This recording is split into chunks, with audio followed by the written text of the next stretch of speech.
Hey guys, welcome back to Vertical Momentum. I'm your host, Richard Kaufman, also known as the Comeback Coach. Guys, this episode is going to be amazing. We're going to be talking about how to start a healthy business inside and out with my new cousin, Monica.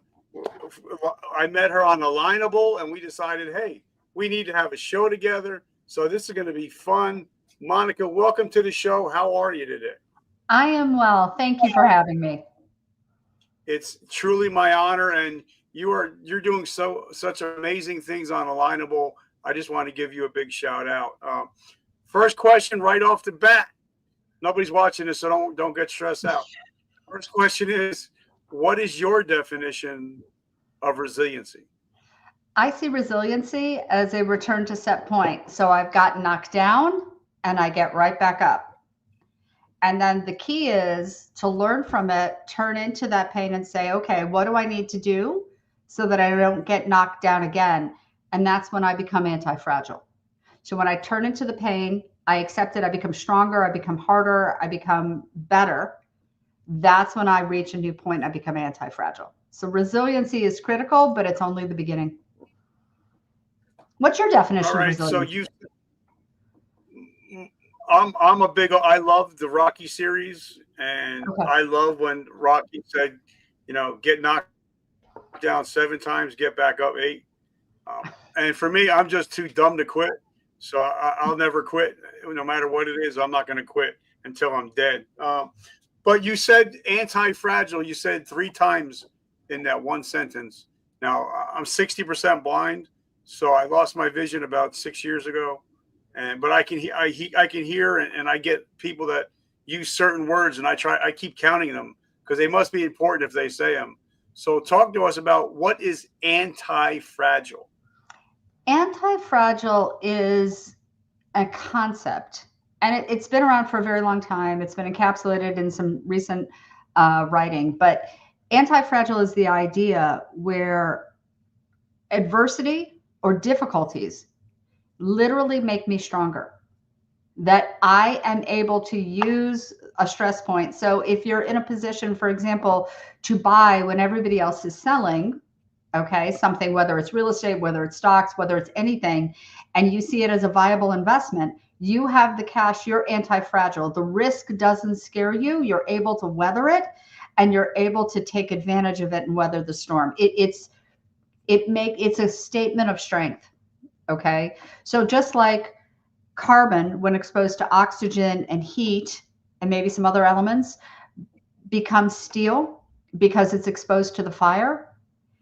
When we're exposed to adversities and difficulties and challenges, if we embrace the challenges, learn from them, and let them change us to get better and stronger and to learn, we can then become stronger and we're capable of doing more.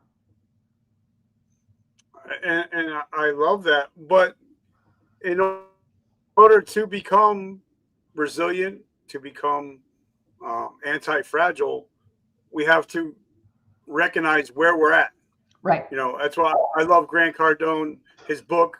Only thing I got out of the book really was that you have to take self accountability, Mm-hmm. because once you realize that, like if you listen into the show, once you realize that I tell you that whatever happens from this point on in your life is your fault, or even if it's not your fault, how you react is your fault. Yep. Once you become accountable, that's when you become free. And you Yeah. mentioned, we talked about that before we came on, with self accountability. So talk to us, because most people in this world are not self accountable. It's always somebody else's fault. It's somebody else's fault that I'm broke. It's somebody else's fault that I'm fat. It's always somebody else's fault. But once you realize it's my fault, now I can move on and become free. So talk about self accountability. Okay, so a couple of things. One of the things that I've loved about some of the training programs that I've done recently, and I shout out to iFit because I love their material, is that they'll talk about the idea that there's a four-way construct. You start off with function. Does everything work properly? When you're injured, you go back to that stage and things need to heal. So if you go from function to health, where everything does work properly, to fitness, to performance. And it's a journey. And there are times when things happen, you'll get injured, things will be an issue, and maybe you even get sick and you can't work out for a while, so you may slip a little bit. Okay. So, but all of that takes accountability. Everybody wants to go automatically, let's say, whatever the goal is, let's say it's to run a marathon. They want to go straight to running the marathon. You can't do that. Everybody wants to climb to the top of Mount Everest. You can't go straight up. You have to go through the stages, and it takes as long as it takes. You have to put in the time and put in the effort. But you also have to be very clear, where am I? Okay. If my ankle is swollen and I can't run on it, I have to be aware of the fact that my ankle is swollen and I'm back in that function stage, and I have to get to the point of health before I can start working out on it again. And it's like that with everything. I think there's so much wisdom in the body. And I know we mentioned this before we started. If we learn from our physical fitness, our health, okay, and we learn these skills and how to navigate from that function to health to fitness to performance, we can learn skills that will work in other areas of life. So that's part of how I see how you do anything is how you'll do everything. So learning that contract has helped me. The other piece is that freedom is the flip side of responsibility. Susie Orman once defined responsible as response able. I am able to choose what I do from this day forward. And if something happens that I don't have control over, you're right, I have control over how I respond. And I look at people, and I even look at myself in the past, and I think, when I didn't take full ownership of it, I was subject to other people's control. I didn't have any control. I couldn't make things better. I'd rather take ownership of that which I can do today and get it done than feel helpless and be subject to not having it done and not having what I need. So there's a choice here. There's always a choice. It's where do I have agency today? What can I do today or in this moment to move my case just a little bit forward? So, are you a fan of Atomic Habits? Oh, I love that book. I mention it pretty much every show. That is Okay. one of my favorite books of all time. I love the description of the cycling team, okay, where they did cumulative gains, small gains around the edges, resolving issues so that they could have improvement 1%, 3%, 5%. And it cumulatively built all the way out to the point where they were able to achieve their goals in terms of performance faster than anticipated. And I think if we all take that rule, it's like, okay, I can't fix the big issue now, but the big issue, winning the race, is built on a whole bunch of little issues. What can I do today to move forward? Whatever the issue is, where's your power? Where's your agency? What can you do today to move forward? What can you do tomorrow to move forward? And And that's, I agree. And one of our listeners even said that's what they learned from Atomic Habits. yeah. Yep. I love that book. I love that construct. I love the idea of everything that he talks about with the habit stacking and all pieces of that. And I think that those are things that you can learn from one area and apply it across the board. So, But also I believe that. By the way, you've mentioned, you know, the way the saying that the way you do one thing is the way you do everything. correct. One of my best friends, Daniel Gomez, had him on the show, and he told me that about 3 years ago. And that every time I do anything, that automatically clicks in my head. The way I do one thing is the way I do everything. So even if it's taking out the garbage, well, I'm going to be the best garbage taker outer there is. If I'm going to clean my kitchen, it's going to be the cleanest it is because the way I do everything, the way I do one thing is the way I do everything. And also I want to bring up another friend of mine. His name is Aaron Hale. Hmm. He's blind and deaf. He runs 3 businesses, and he ran the Badwater 135 almost the same time as David Goggins did. And he's deaf and he's blind. That's So he's amazing. one of my He's one of my 5. So if I don't want to get up and go to the gym or go work out, I always think, well, what would Aaron do? Yeah. And how is it when he's going to ask me, Rich, did you work out today? And I'm going to be like, yeah, because of you. Because I don't have an excuse. If you're deaf and blind, and he's a podcaster that's deaf and blind, what is my excuse? So I think the power of the 5 is so important. What are your thoughts? I think you're right. And it's funny, I had a similar moment. I was in Cleveland visiting family, and I got a 5-day pass at one of the local gyms, walked in there early one morning, bless you. And there was, the machine where you stand up and you lean against it, and you can then drop your legs. You have your arm braced, and you can do the crunches. Okay. Yep. And it's tough. It's a tough thing because you really have to work the abdomen. And that's been one of my goals. And I walked in there and I saw that machine and I thought, oh, I don't want to do that.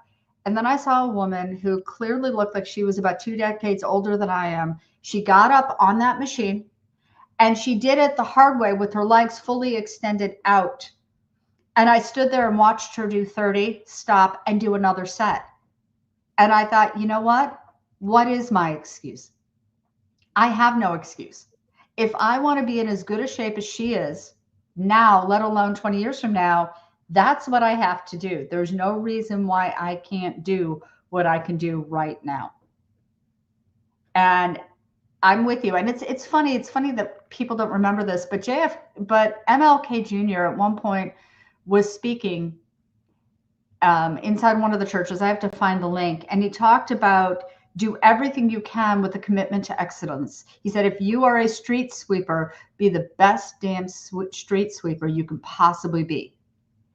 And that is the line that runs through my head. There is no excuse. Do the best you can in the moment. Be the best that you can be at anything that you take on.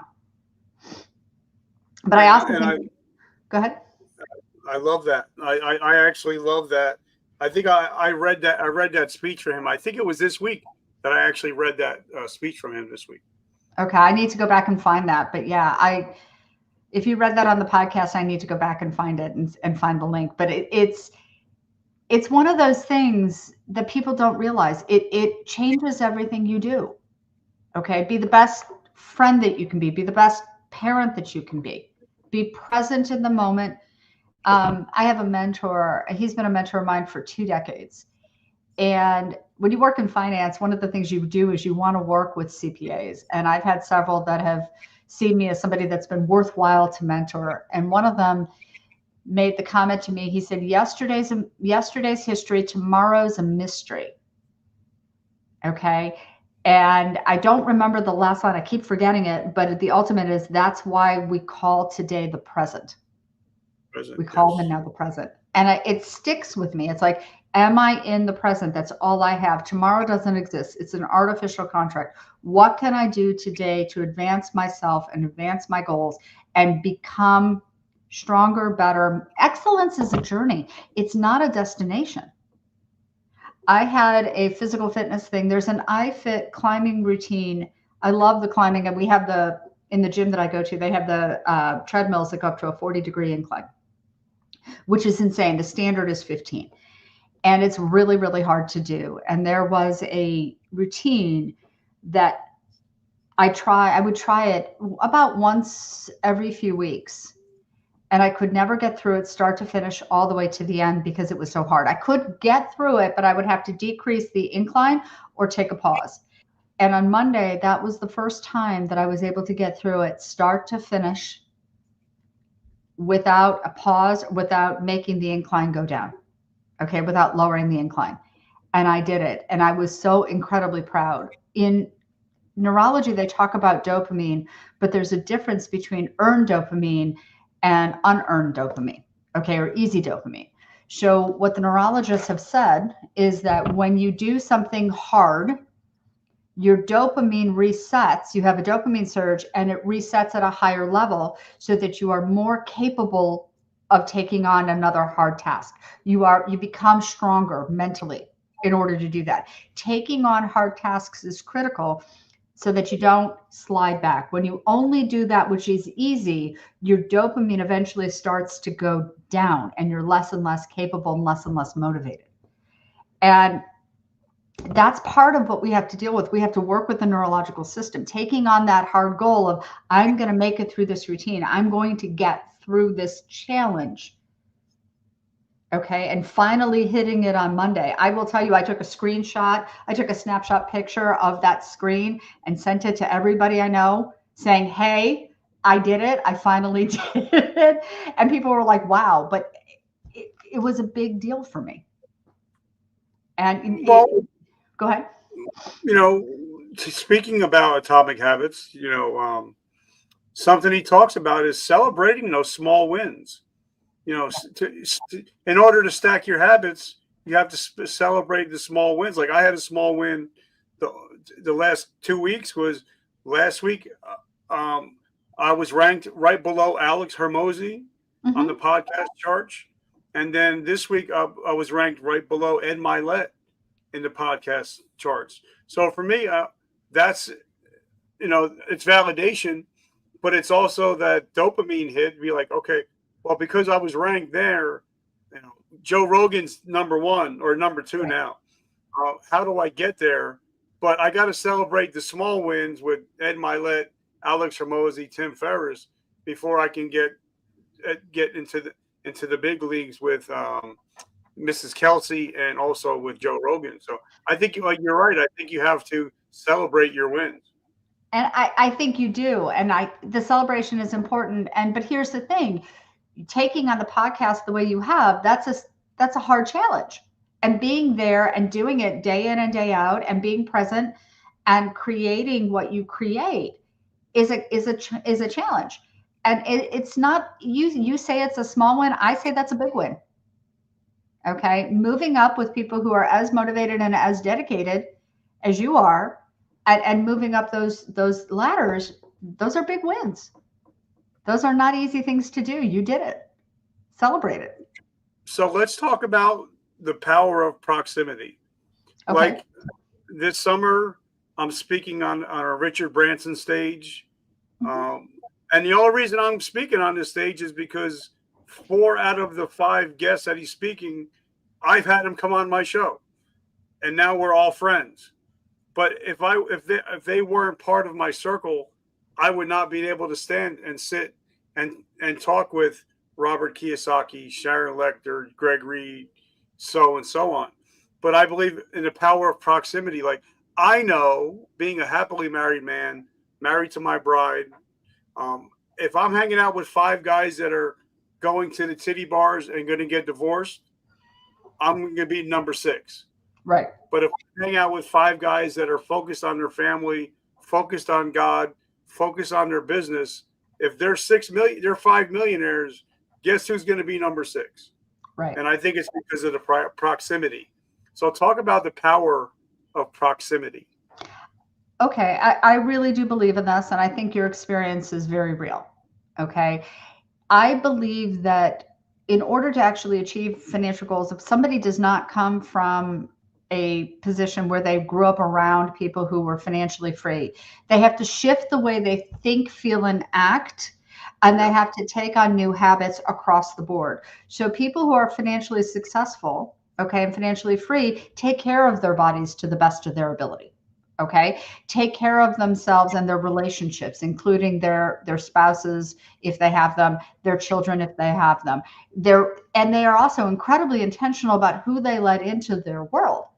The last couple of years, as I've moved in on this journey, I've had to restructure who I've allowed into my world, because I have to allow people into my world who reflect my values and that which I aspire to, and are in their own way pursuing excellence. They're working on becoming the best person that they can be, and doing and learning more.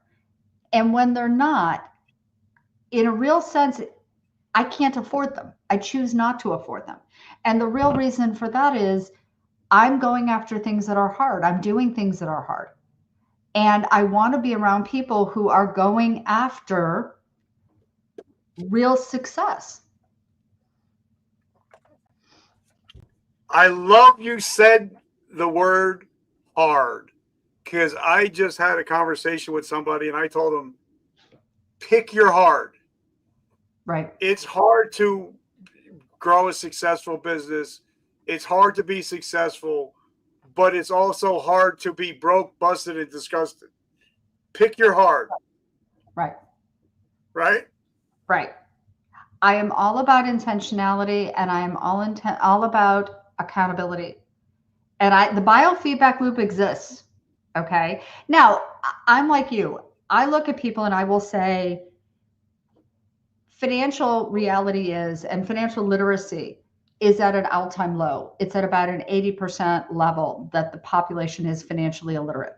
So only 20% of the people wandering around this country are technically financially literate and understand how to work within the system that we have.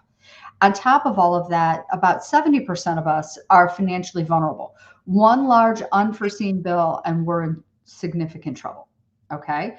So when you look at that, you say, all right, so let's say that's your reality. That's where you are now. You're in the function stage financially. What you do from today forward is not your fault, is your fault. What happened before, some of that may have been your fault, some of that may not have been your fault. What are you going to do today to become that much more knowledgeable, that much more capable, so that you can make decisions and change the way you think, feel, and act, so that you get from the function stage where things aren't working to the health stage where things are. And then once you get to the health stage, you can get to the fitness stage. Once you get to the fitness stage, you can get to the performance stage.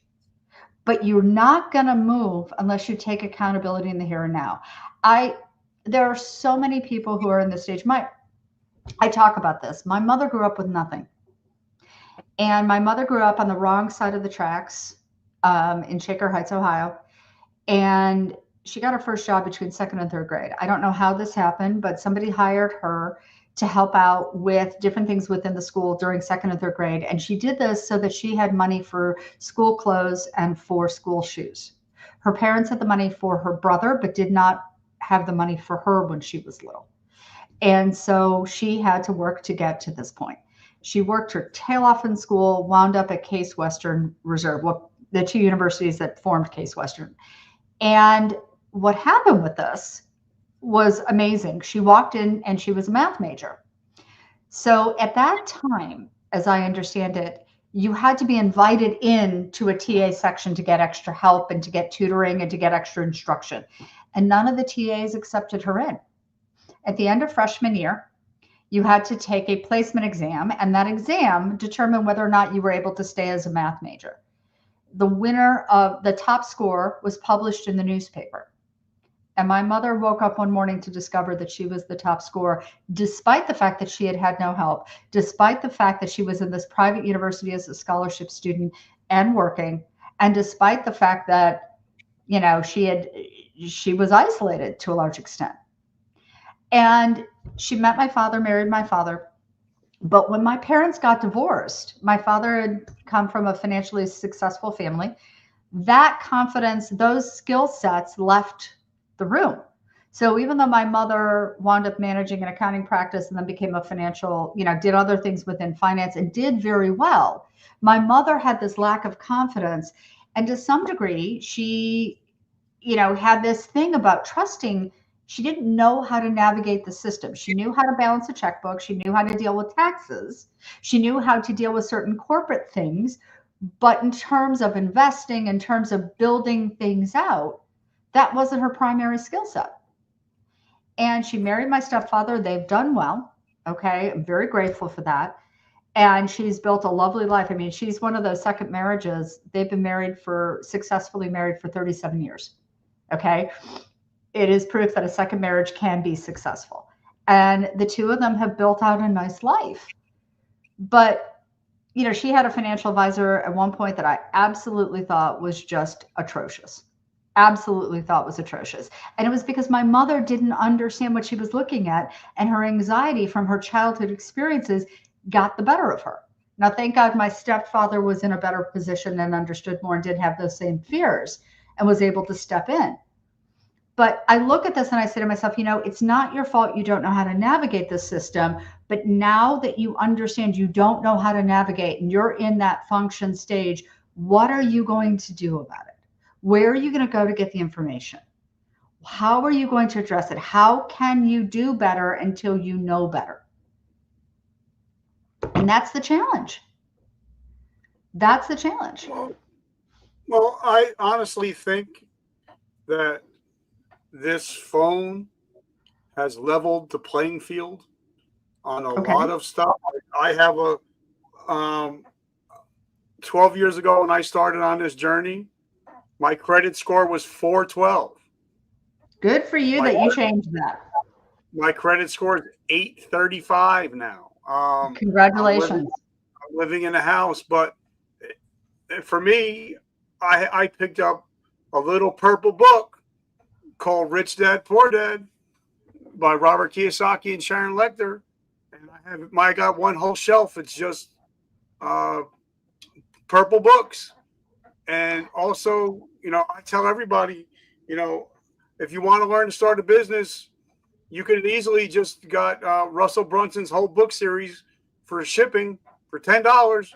You could have got his whole trilogy series on how to start and run a profitable business, or you can get a college education for $15 a month on Audible, because your brain doesn't know the difference if Tony Robbins is sitting next to you teaching you or on stage teaching you. Right. It But just here's where the information is and how to get that information. Here's and the how to use difference. Here's the thing. A lot of people can learn the information, but the question is, how do you shift and change how you act? Very few people can take the information, read it, process it, and immediately go and do it. Okay? The fact that you did is a true credit to your capability to process and act on that information. For a lot of reasons, a lot of people seem to stay stuck. People know what they need to do to lose weight. Why is it that they don't? People know what they need to do to get fit. Why do they not do it? Because it's hard. Because it's hard. And there's all sorts of emotions that are getting in the way of them doing it. Now, when you're dealing with money, you're dealing with that ultimate tool. It's a tool. And because it's a tool and it has so much power, people are afraid of it. And so they don't necessarily know how to approach that and overcome that fear. So, for example, one of the weight loss programs that I love the most is Noom. And the reason why I love it is because they use cognitive psychology to give emotional support while people change the way they think and therefore shift how they feel on food, health, fitness. And it allows them that support, that emotional support, and changing the way they think and feel allows them to start acting in a way that they can start losing weight. So it's not the fast result, but it is the long lasting result. It has a better long-term outcome than most of the other weight loss programs because you've actually had a mental shift. So what my program is and what I've been committed to building for several years has been a financial version of that. You can get all those information books, you can get all that book and all those books in education. But if you, for some people, for a lot of people, without the emotional support, without the coaching support, without the informational, how does this apply? What does this look like? They can't actually implement it. They can't overcome themselves. So there's a book out there that I'm listening to now on Audible called The Mountain Is Me. Okay. Yep. Mountain Is You. Yep. I love this book because it talks about the fact that we get in our own way. And I've been working on a book for a long time, and it's basically get out of your own way. It's about all the times I've seen people who make a tremendous amount of money, but fail to make that shift where they take their income and convert it into wealth that will pay them. They don't understand that financial freedom requires wealth that is actually paying them as opposed to income that they're just earning. Yeah. And like I was, when I was selling timeshares, I was actually playing poker with the owner of the largest timeshare company in the world. And I said, I'm like, what's the difference between you and the server that's sitting here picking up your drinks? He's like, it's their vocabulary. And he said, not only that, he said, I've had hundreds of thousands of people come up to me and ask me for jobs. I have yet to have somebody come up to me and ask me how I did it. And for me, I realize that if I want to be the best podcaster that I can be, I have to look and see, well, what is Joe Rogan doing? What is Ed Milet, Tim Ferriss, Gary Vaynerchuk? What are they doing that's working? How can I add it into my repertoire so I can get on their level? And I think a lot of people are just afraid to, if they have a rich uncle, to say, I don't want a job. I'll work for free. Just show me how you did it and teach me how you became successful. And I think a lot Yeah. of people are not humble to ask for help. Yeah, that's the problem. I think it's again that ego that gets in the way. And, once you realize that the problem is you, the question then falls right back on you. You have the power to change you. You're the only one that does. I can't change you. You can't change me. Okay. The only person that can change me is me. So if I want a better outcome, what's the definition of insanity? Doing the same thing over and over again, expecting a different result? Okay. So if I want a different result, I have to change me. And that's painful. Okay. But it has to happen. And then the other problem is, and I'll say this, my industry has failed in a real way. You have a lot of advisors out there, people calling themselves advisors. Some of them have the right credentials, some of them don't. But the other problem is that people don't know. So they connect with somebody that they know, like, and trust, but they don't know enough about finance, and they're scared, so that they look for the wrong cues to make a decision. Like my mother was like, "Oh, you need to have the nice office with the marble and the whole setup. People need to kick the tires." Well, maybe that worked in the 80s, maybe that worked in the 90s and the 2000s.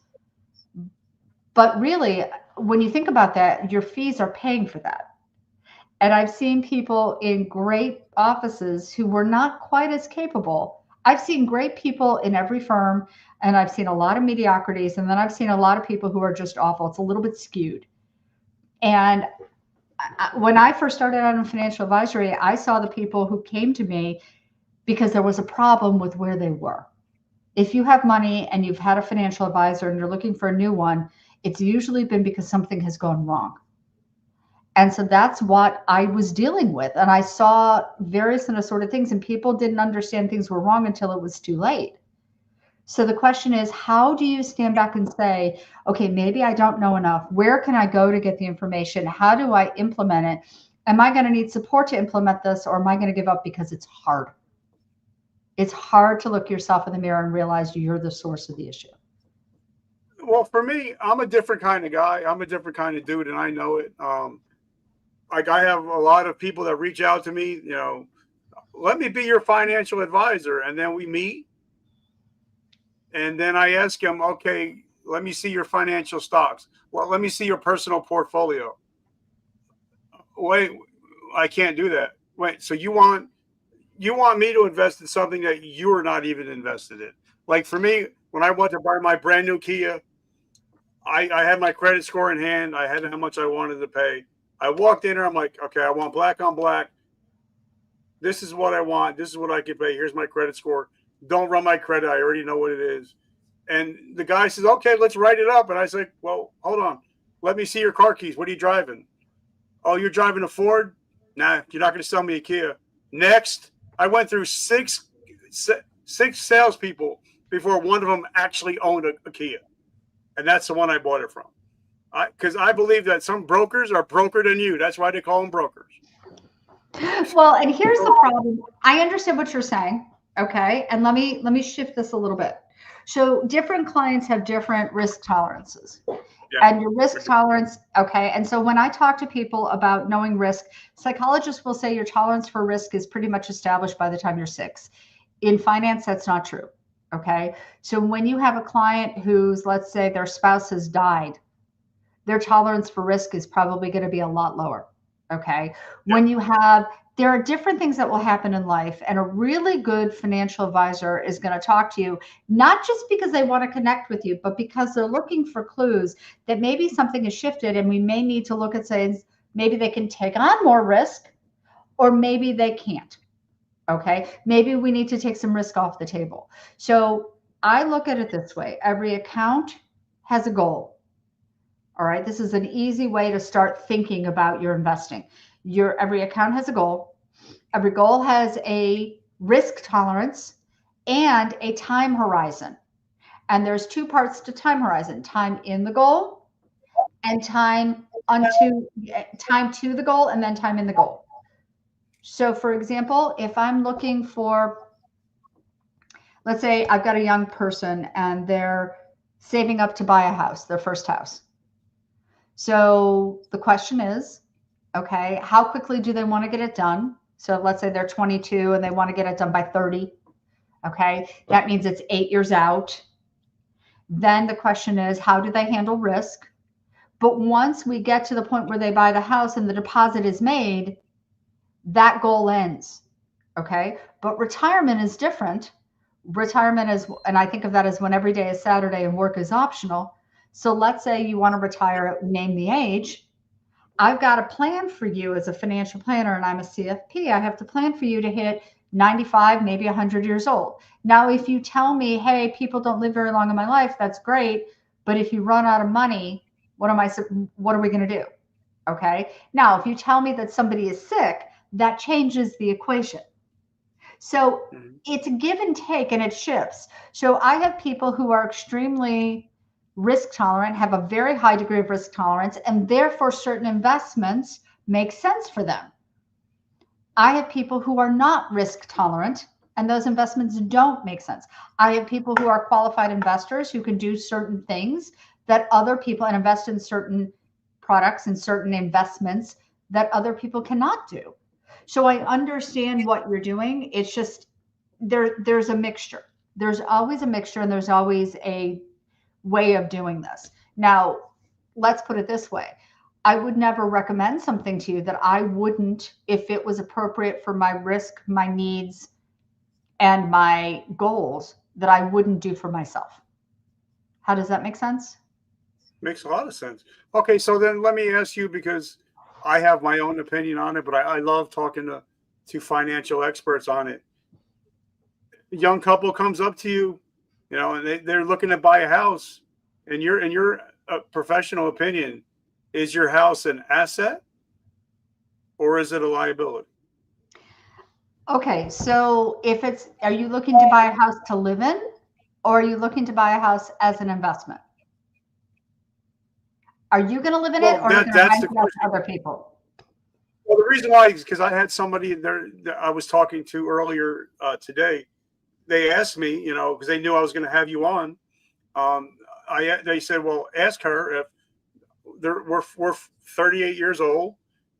We have enough money to buy a house or a duplex. And we don't know what would be best for us to do, to buy for the investment part or to buy just for something to live in, or both. Okay, so here's the thing, and here's part of this. One, I'm a fiduciary because I'm in an RIA. Okay, so it's a registered investment advisory firm. I have to act as fiduciaries. As a CFP, I'm a fiduciary whether you're my client or not. So I'm not dodging the question, but I'm saying I would need to talk to them about their risk tolerance. I would need to talk to them about their experience with managing property. Okay, because if they're buying the duplex, they're going to have to manage that house for the renter. Okay, I'm also going to have to ask them what are the conditions under which they're going to be buying it as an investment. So it's not a simple answer. But when I look at my house, for example, I don't see my house for me as an investment. It's a liability, but I need a roof over my head. So I tell people that the primary home, under most circumstances, I want them to see that they need a place to live. Don't use that as a way of making money. Okay? Or don't think of it that way. Think of it as an obligation because you need to have a roof over your head. But when it comes to making those decisions on that specific case, I would want to talk to them and walk them through it. I have clients who have extensive real estate investments, okay, and they are fully aware of the financial consequences and the obligations that they have to go through to manage the property. And they are experienced real estate investors, and it works. But I also have other people who say, you know what, I don't want to manage that, and I don't know how that. Again, there is no hard and fast answer. It's a dialogue and a conversation. So I hope you don't feel like I've cheated on that, but that's really the way I approach it. Well, and one of the reasons, like when we bought our house 15 years ago, um, we bought it for 3. Now it's worth 7. Mm-hmm. So, and we paid over 100. So now we have like $500,000 in equity.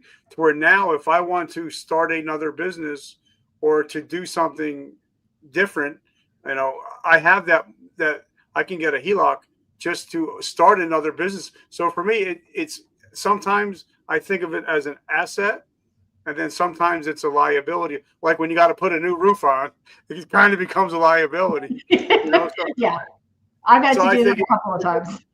So I think it's a little bit of both. It all depends on the situation. Right, and that's the whole piece of this. Again, navigating this is all about learning the skills so that you feel like you can make the decisions. But it's also about finding your team. So one of the things that I will talk to people about in the program that we're doing, where it's not advisory, it's actually empowerment. Okay. It's that Wealth Academy. The idea is to help people develop the skills and the confidence so that not only can they engage in these conversations and figure out what works with them, but they can also figure out the people that work for them. So I might be the right advisor for this other person, but I may not be the right advisor for you, or vice versa. Okay. You need to feel like you're in control. I want you and every other person that I deal with to be the CEO of their own financial destiny. And that means being able to hire the different people that they're going to work with and work with them effectively. And that requires skills and confidence. But that's what being financially free really requires. And my goal is to actually see that power and that level of confidence in the hands of more people. I'd like to be part of the solution to the financial vulnerability and the financial illiteracy, as opposed to just standing back and watching it happen. I saw too many people with sky high incomes during the shutdown, really in a panic. And really making decisions where they got in their own way and they were blowing themselves up financially. And I actually have one of my best friends, he had a GNC, and then all of a sudden he decided, okay, we're going to build 2 more, and then we're going to build a gym. And then COVID hit, and then the market, everything shut down for 2 years. So you can't go to a gym. Everybody started buying online, and now all of a sudden, you're out. And you go from having this, you're living large, to all of a sudden you're barely squeaking by because you made some decisions. You got too greedy and you got caught, Right. And like when we talk about financial planning for an individual, you have the emergency fund and you have the debt control, and where you're resolving that and removing that. Okay. Businesses also require their own financial planning. They are their own entity, and they need their own accounts, and they need their own emergency funds, and they need their own insurances. So that's a way of approaching it. It is its own entity. It's not a person, but it is its own entity, and it needs its own planning. And a lot of people mesh the two.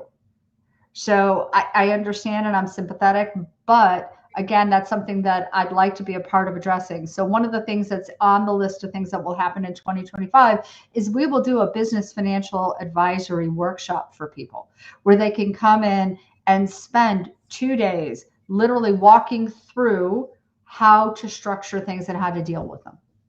Okay. How to understand the taxes and how to deal with that and how that flows into your tax, but understanding that and walking through that. It is a different way of thinking about it.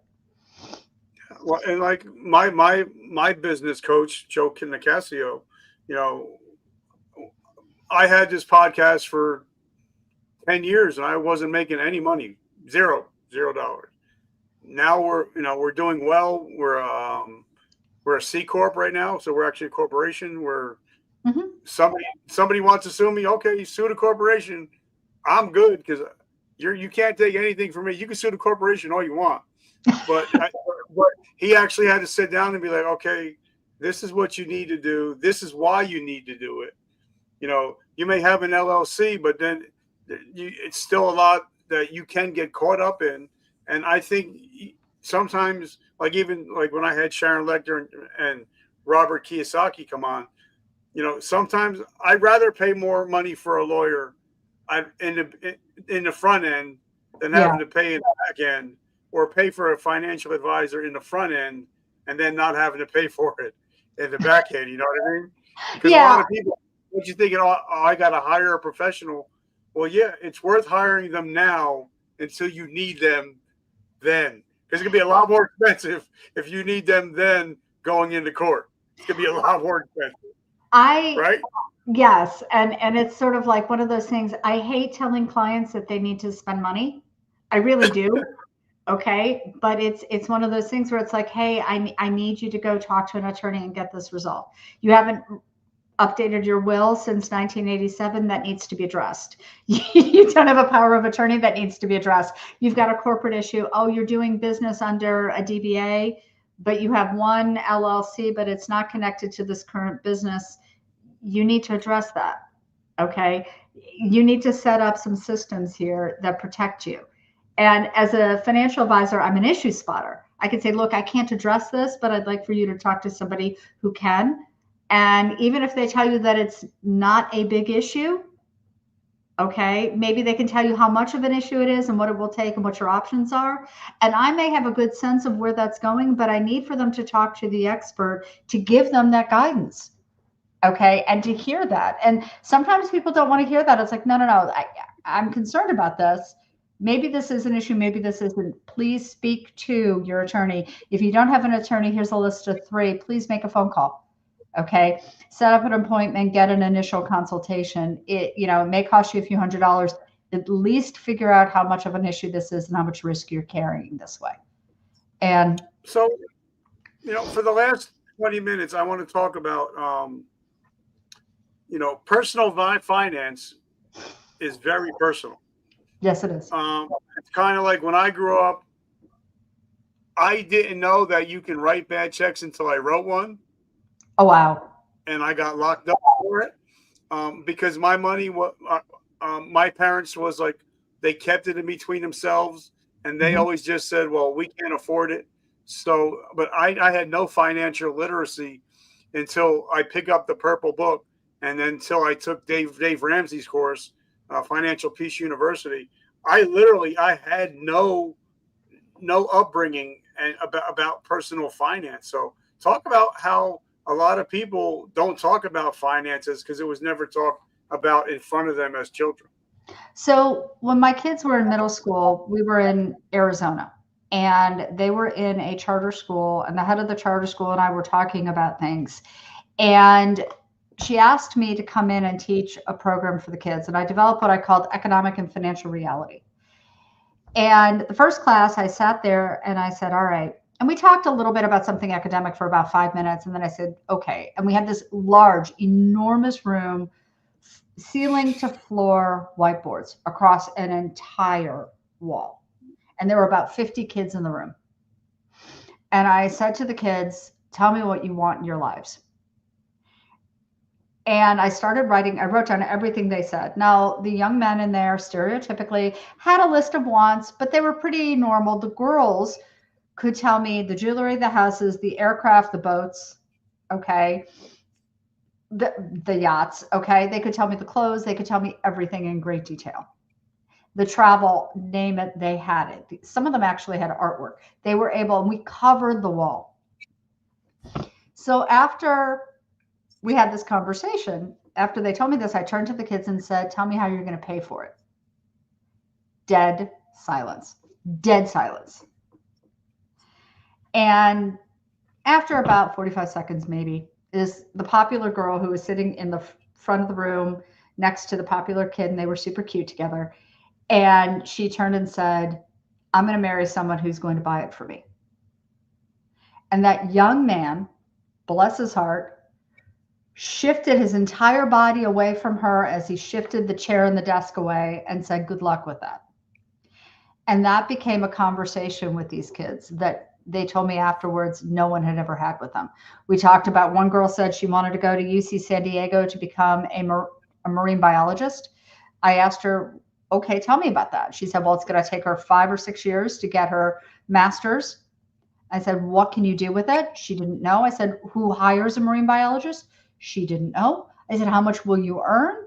She didn't know. I said, how much does it cost for UC San Diego? At the time, it was around $55,000 per year. I said, so you're going to spend a minimum, you're going to spend close to $300,000, if not more, on a degree. You don't know how much you're going to earn for it. You don't know who you're going to work for or what that work is going to look like. I said, I'm all for you going for an education if it makes sense for you to build your life. No one spoke to her about that. And we had a conversation. Flash forward to the next class. I walked in there and I saw there were these frappuccinos on the desk. And they had this, several of the girls had frappuccinos on there. And I turned to the kids and I said, okay, how much was that frappuccino? And I think around that time it was about $4. Great. Did you earn the money to pay for that frappuccino yourself, or was that money given to you? And for every single kid that had one, it was given to them. They didn't earn it. I knew there were some other kids who had some babysitting jobs and other things in the program. They were not the ones who bought the Starbucks drink. So I turned to them, and by the way, I'm a Starbucks fan. And I turned to them and said, okay, how much did your parents have to earn to give you the money to buy that $4 drink? And they said, $4. I said, no, that's not the way this works. When you work, you're going to have federal taxes, and this was in Arizona. You're going to have state taxes. You might have local taxes. You're going to have sales taxes. So let's figure out how much your parents had to earn just to pay for that. I said, and let's also think about the fact that you need to have, is this a want or a need? And they said, it's a want. I said, okay, what are the needs? And they turned to me and I said, how much does it cost for your home? How much does it cost for the utilities, the water, the power? How much does it cost for your food, your transportation? All of that. All of that comes before your Starbucks Frappuccino. And the kids were blown away. That was not what I intended to talk about that time, but it was a thought exercise that took up most of that class, and they were blown away. And the feedback from the parents was thanking me for actually doing this and thanking the school for letting me teach this class, because the parents didn't know how to talk about it to their own kids. They were embarrassed. They felt like they didn't know how to talk about it to their kids. They felt like they were vulnerable, some of them, and they just couldn't pour from an empty pitcher. Okay. They didn't have anything in their own cup to give. And so that's when I realized that this is literally a 4 to 5 generation problem. That what I grew up with as a child was not unusual. Okay. And it's not anybody's fault.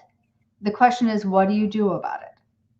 And so that's part of the problem. And I know there are some different programs that people can go to, and there are limitations with them.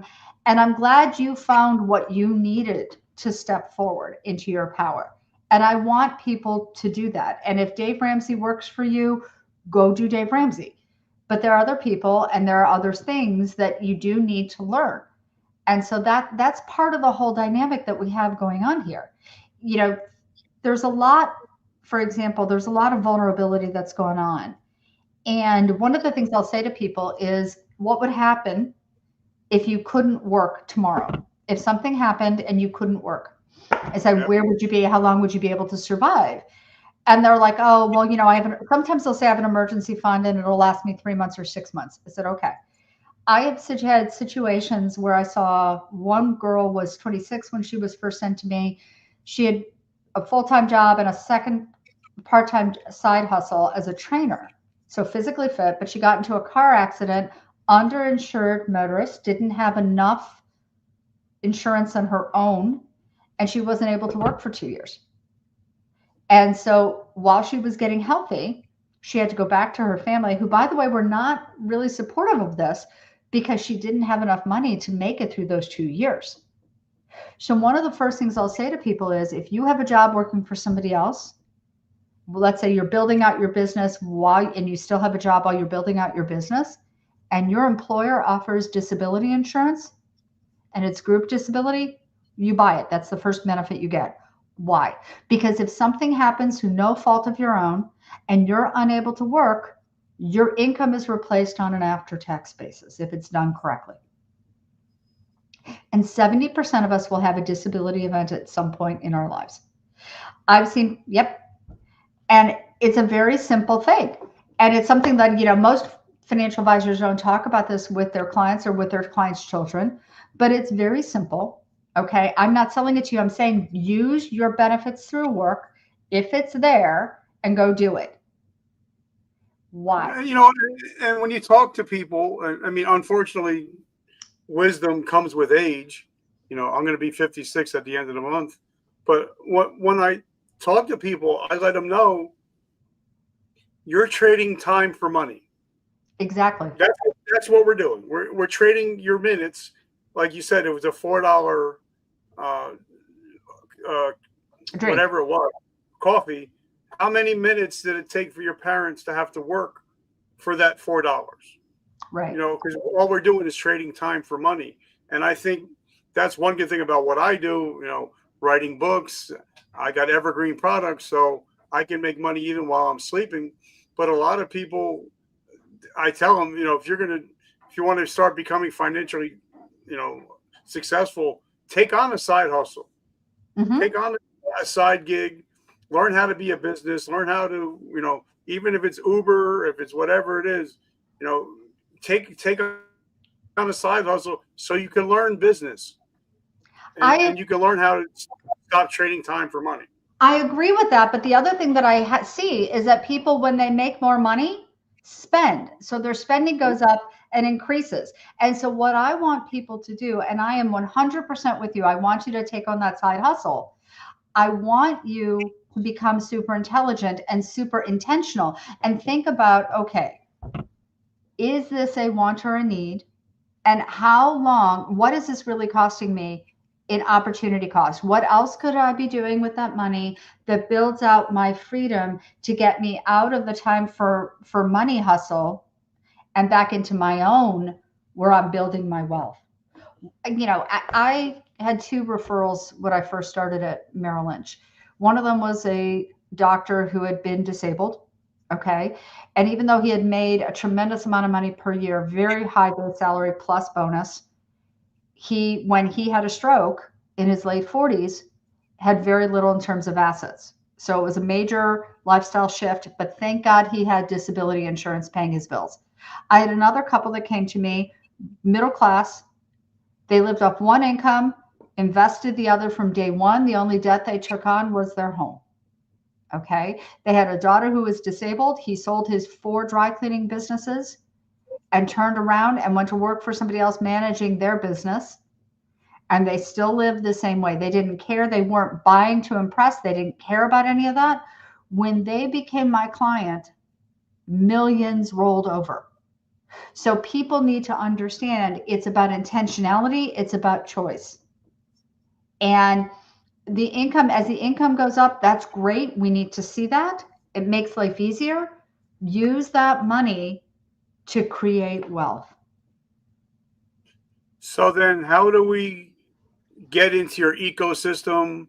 How do we get in touch with you if we want to work with you? Or even if we have, if we want to have you come teach, like you said, you taught a classroom, how do we get in your ecosystem? Okay, the best way to find me, send me an email, mkaufman@harmonyam.com. I'll put it up in the chat, or you can put it in the link. I'll put it in the show notes. And then the other thing is, there's 2 websites.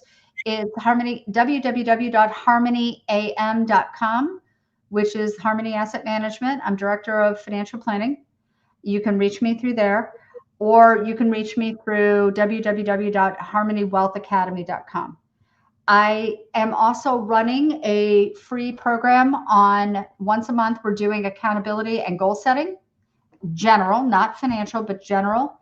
and I'm doing it through Zoom. If you send me the email, I'll send you the link and you can sign up for that. I'm doing it for adults on the first Friday of every month. And I'm doing it for what I call the launcher crowd, the young adults, 17, 18 years old, up to about maybe just before they turn 30. And this is for them because so many of them do not know how to set goals and how to achieve goals. And so it's a supportive environment where we're going to talk about goal setting. It's the 12-week year combined with a bunch of different techniques from cognitive psychology that I find helpful. So that is really a way to start with my ecosystem, where we'll talk about base level, how to think in terms of achieving and how to set yourself up for success. I love it. And also, you guys, you can find her on Alignable. That's the way I found her. So she's on Alignable. So make sure if you're on Alignable, make sure you check her out. Thank you, Alignable. I appreciate you. Monica, thank you so much for coming on. I think I learned something new that I'm going to apply to my business. So I just want to say thank you for coming on. And guys, as you know, the way I end my show all the time is I love Joel Osteen, and I love something that he says is every morning that you wake up, you have a choice to be a victim or to be the victor. And if you guys show up every week on my show, you are no longer victims of your past. You're victors of your present and your future. Congratulations. I love that. And I've loved being here. And I love you, cousin. And I'm so grateful I found you. Well, have a great week and have an amazing week. And guys, remember, vertical momentum. The only way to go is up. I love you guys. I will see you next week. Thank you, sir.